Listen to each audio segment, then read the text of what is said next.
as the controversy over the Lagos-Calabar coastal highway drags on. Nigeria has again been recently reminded how far behind Egypt and South Africa the country is in tourism revenue. The U.S. Fintech billionaire of Indian origin recently picked both nations to stage his multi-million-dollar wedding. Arise Business Correspondent Rotus Oddiri sent in this report. Tourism, the nightlife, nightclubs, the beach, restaurants, hotels, these are all part of an ecosystem that, when run efficiently, can create jobs, create tax revenue for governments, and add to GDP. Unfortunately, Nigeria has not received as much tourism revenue as she should have in the last few years. Data from the Stellenbosch University in South Africa from 2019, before the pandemic, showed that global travel and tourism added about $8 trillion to global GDP.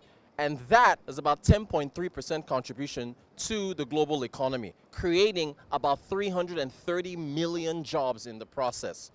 Now, recently, Nigeria has been involved in some controversy with tourism, with the Lagos-Calabar highway, removing some tourism businesses which had to be sacrificed for the highway to be built, and also an environmental impact assessment not quite being completed before the process has begun, according to what we've learned. But recently, in the last few days, there's been a massive wedding that took place in another part of Africa that reminded the world that tourism on the African continent is incredibly lucrative and incredibly profitable.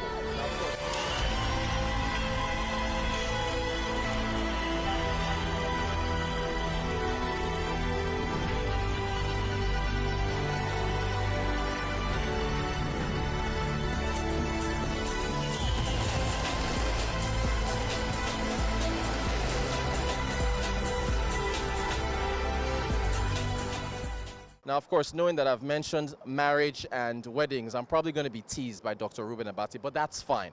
Let's get to the story. All right, so we are on the 13th floor of the coveted Echo Atlantic Properties, thanks to the good folks at H Lifestyle. And we're still talking about the nightlife, tourism in Nigeria. And we're going to get to that viral wedding that took place in Egypt this month that made headlines everywhere. So first off, we're going to meet the couple, starting with the groom, Ankur Jain. Now, Ankur Jain is a fintech billionaire. He's the founder and CEO of Built, which is a rewards program that gives points to Americans who pay their rent on time monthly.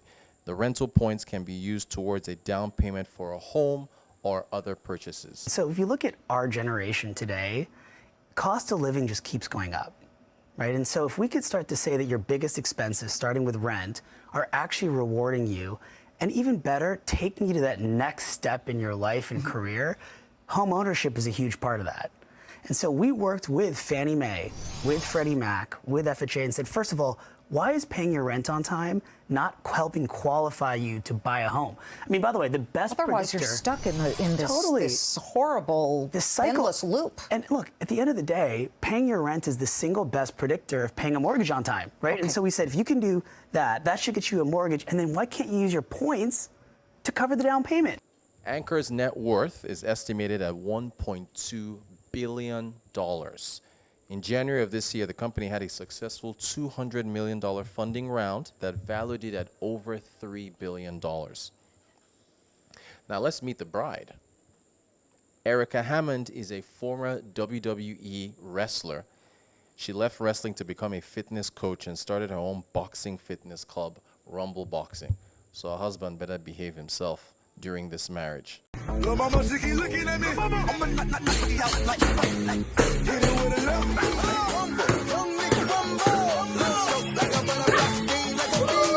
The couple met in the most romantic place any two people can meet, the gym. Sparks flew, and they got engaged later in November of 2022, with plans for a destination wedding in 2024. As far as tourism is concerned, Ankur Jain wanted to get married in space. Yes, Space. Speaking to People magazine, the groom said, "My first pitch to Erica for the wedding was to get married in space." The bride wasn't so enthused. She said, "I was like, I don't want to die on my wedding day." The World Economic Forum released a report this year saying that space is a potential $1.8 trillion economy by 2035. But when we spoke to Nikolai Kristov, who is the lead at space technology at the World Economic Forum, he said space tourism isn't necessarily part of that valuation. That's a great question. And I think this is the one that the public also tends to ask of itself. Now, I think it's important to remember that we're still talking about single digits in terms of commercial tourists flying today. Of course, this makes the news, especially when you have famous people going up. They talk about it. They talk about the experience. Now, actually, in the report, we don't foresee the space tourism industry to grow into astronomical numbers by 35. It will grow significantly, but we're still talking about single-digit billion market versus the 1.8 trillion that we talk about as a whole space economy over the coming 10 years. So it's still a small fraction. Now, I think it's important in helping promote activities and showcase what space is about. There's this famous overview effect that people talk about when they see Earth from space and they come back with a different perception of you don't see borders, you see how fragile the atmosphere is, how thin it is. So I think it's an interesting addition to the whole discussion of why space is important. But again, it's important to note that it's still a very small part of the entire space sector. By the way, if you want to get married in space, there's a company that offers that service, incredibly so. It's called Space Perspective, and couples can use them to say, "I do," for about $125,000 per person, which basically comes to about $250,000. Probably this morning when we got to go. But back to our couple on planet Earth. They picked Africa for their wedding destination, as I said earlier. Egypt, the largest economy in North Africa, was chosen. The bride said of her husband, Angkor went to Egypt as a child and teenager with his family and had always talked about how it was so inspiring and one of the best experiences and trips he had ever been on. So in early 2023, the couple went to Egypt. They explored the Sphinx and the pyramids, and she instantly fell in love. And she said, "Then I too knew how special of a place Egypt was." But before heading to Egypt, the couple took 68 guests on a pre-wedding trip to South Africa. They stayed at the Singita Safari Lodge at the Sabi Sand Natural Reserve.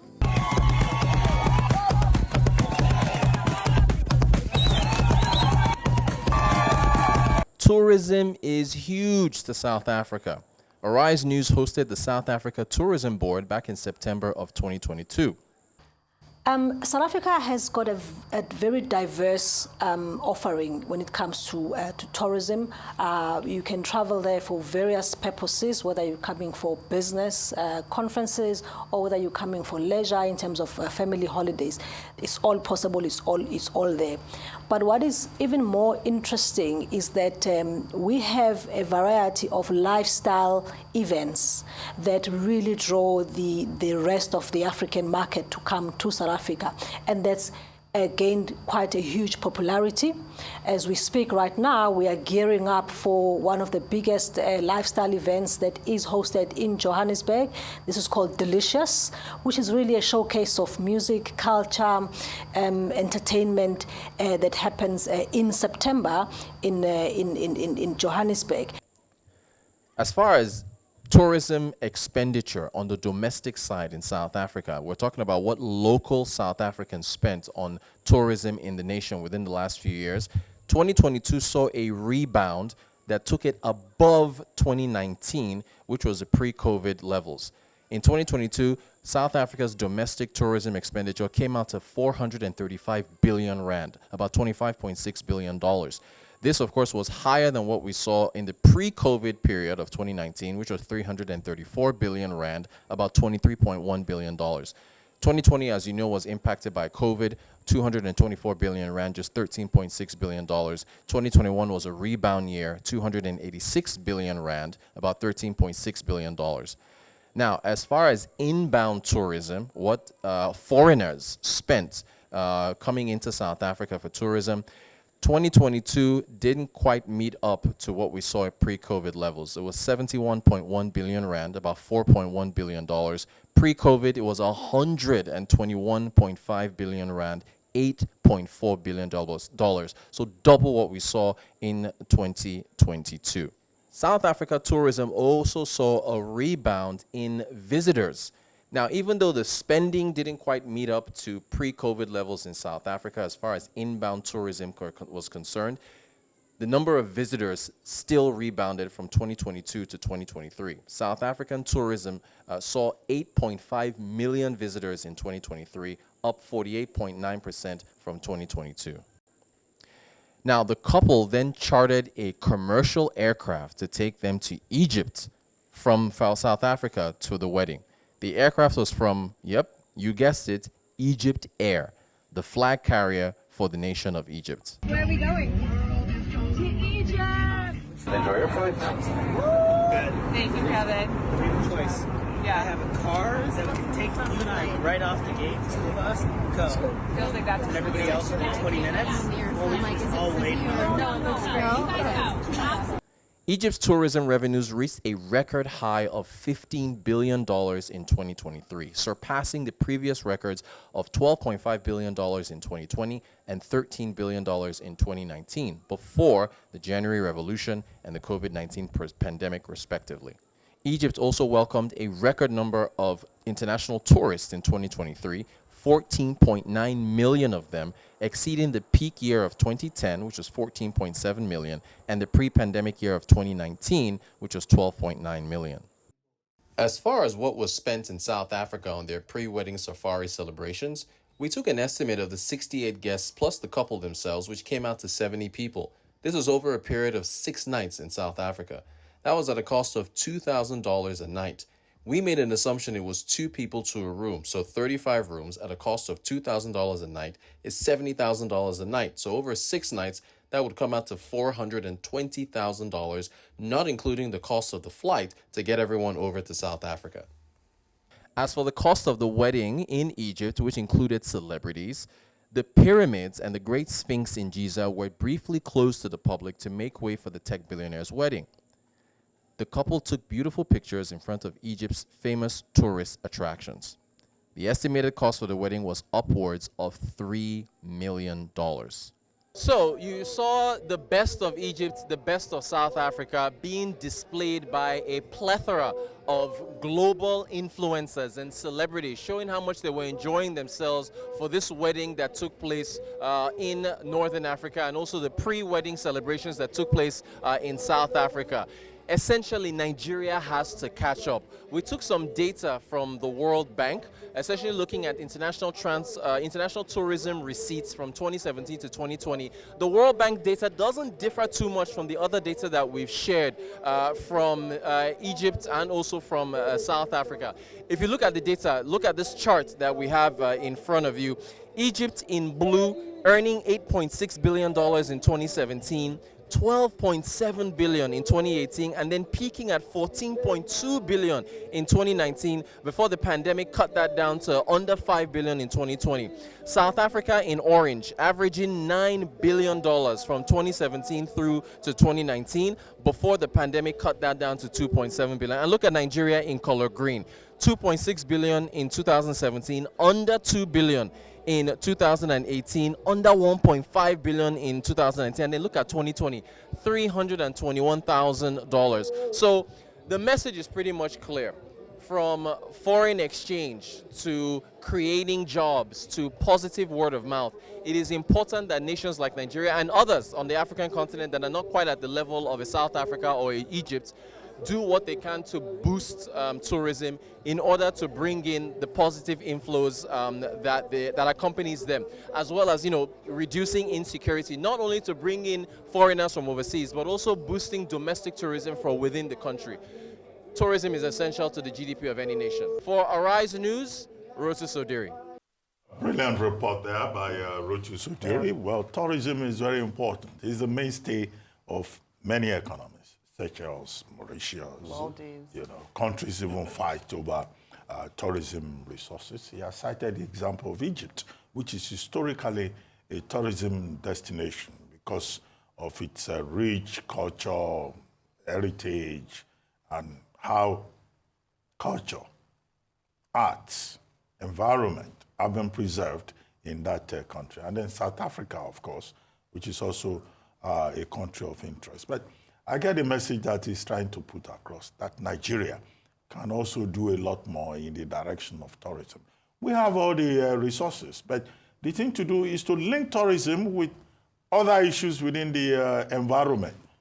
We have security problems. Who wants to come to Nigeria, once you read some of the things about, insecurity? We have issues also with infrastructure. For you to have tourism, you have to, develop infrastructure. Well, the Tinubu administration has done a good job of creating the Ministry of Tourism. They've decoupled it from the Culture Ministry to say Ministry of Tourism, standalone. What I do not know is whether the person who has been appointed into that position is a perfect fit.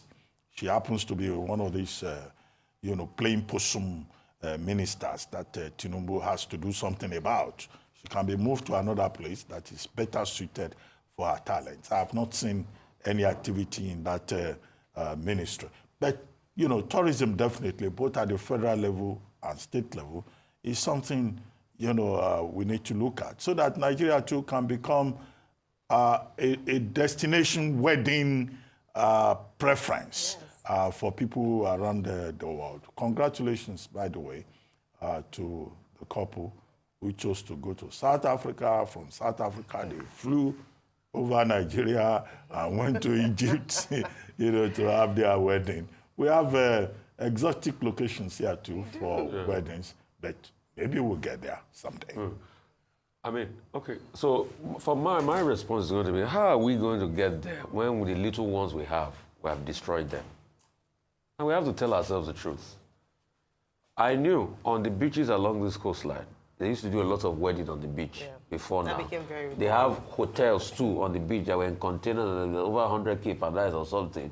But all of that is all gone today. It's because they also preserve their own. And it's not because of crime. That's why people don't come for tourism.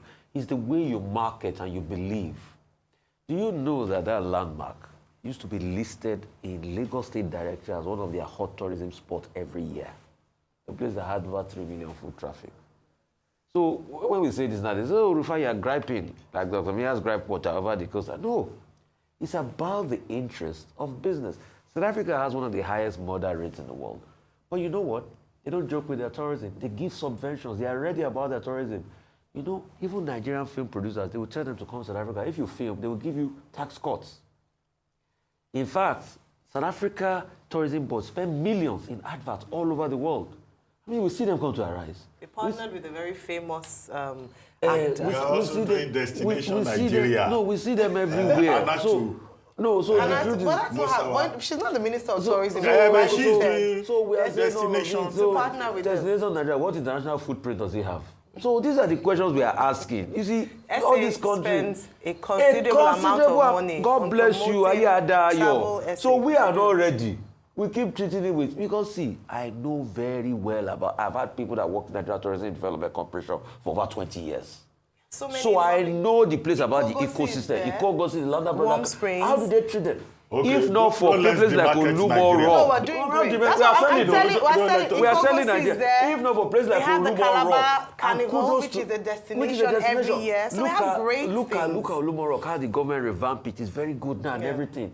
We have many places. It's Landa Brother Anchorage, but we need to promote it. So I will want the government, as we speak today, devote budget to advertising of tourism. Yes. Nigerian media all around the world showing all these exotic points and saying glory of Nigeria. Ziba Beach Resort that looks like you're in Maldives or in one of these even in Abuja places. there, mountain hiking around the rocks in Abuja. Yes. So be showing them, be putting them on catalog, be pushing them around the world and everything. Let people be coming to shoot films in Nigeria and do. That's how we can grow. Yeah. Okay, we'll get there. Let's be optimistic. Yes. After all, President Tinubu says hope has been renewed.